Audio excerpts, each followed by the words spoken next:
Now, this took an extremely violent turn, however, on this past Monday.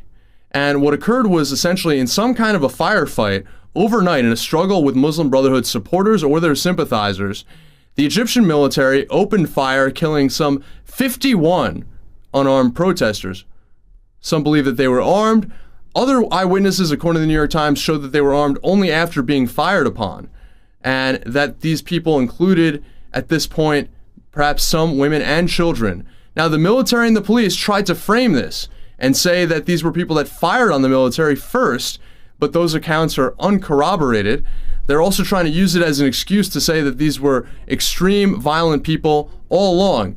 But the fact of the matter is, they killed 51 people. This is the most bloodshed done by the government since the Mubarak regime, since 2.5 years ago in the revolution in February of 2011, when the mass protests forced Hosni Mubarak, the Egypt's leader for 30 years, out of power, and showed them threw this leader out for good.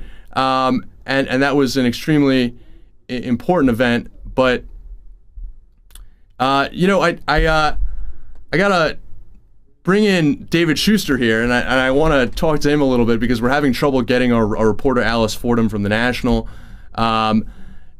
David, one of the things that I think about here in terms of the conflicts here is I think some of the inconsistency on the part of the more hawkish foreign policy officials in the United States, which is that when Morsi was first elected, they said, well, okay, so he was elected with popular elections, but that's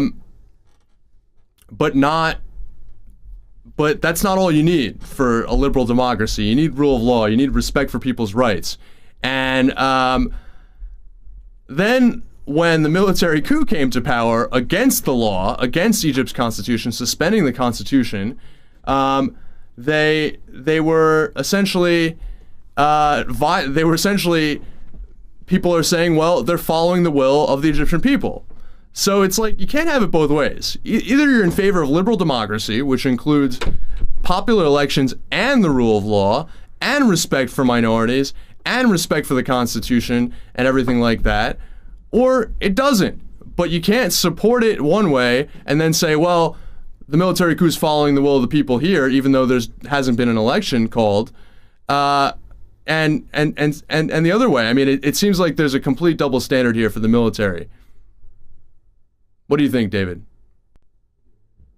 Republicans have put on this. I would also suggest that part of what's driving, the Republican position on this is simply because it's happening on the Obama administration's watch.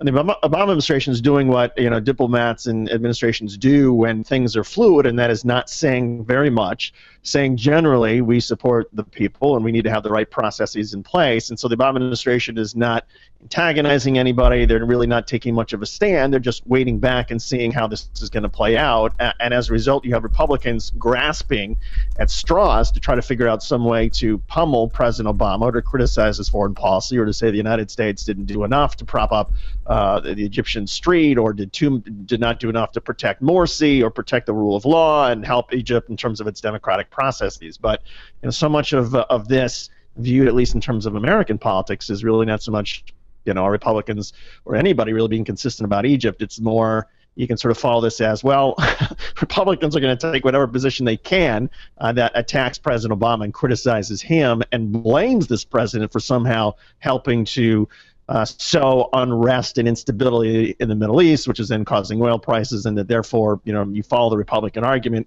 The fact that oil prices are going up and the fact that there's instability in the Middle East, somehow that's President Obama's fault.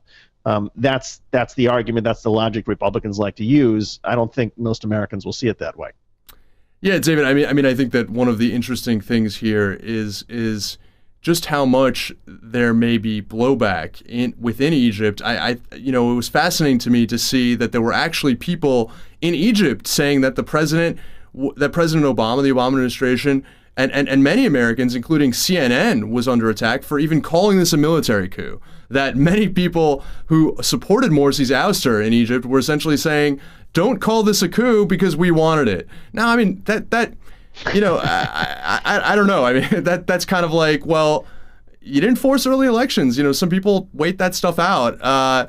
Or at the end of the day, if it was kind of the development that the country needed, it was still a coup. And I think it was just sort of funny to see in the past that historically, the American government is perceived to be too friendly to the military in Egypt, too friendly to the military-supported governments, the military-supported regimes.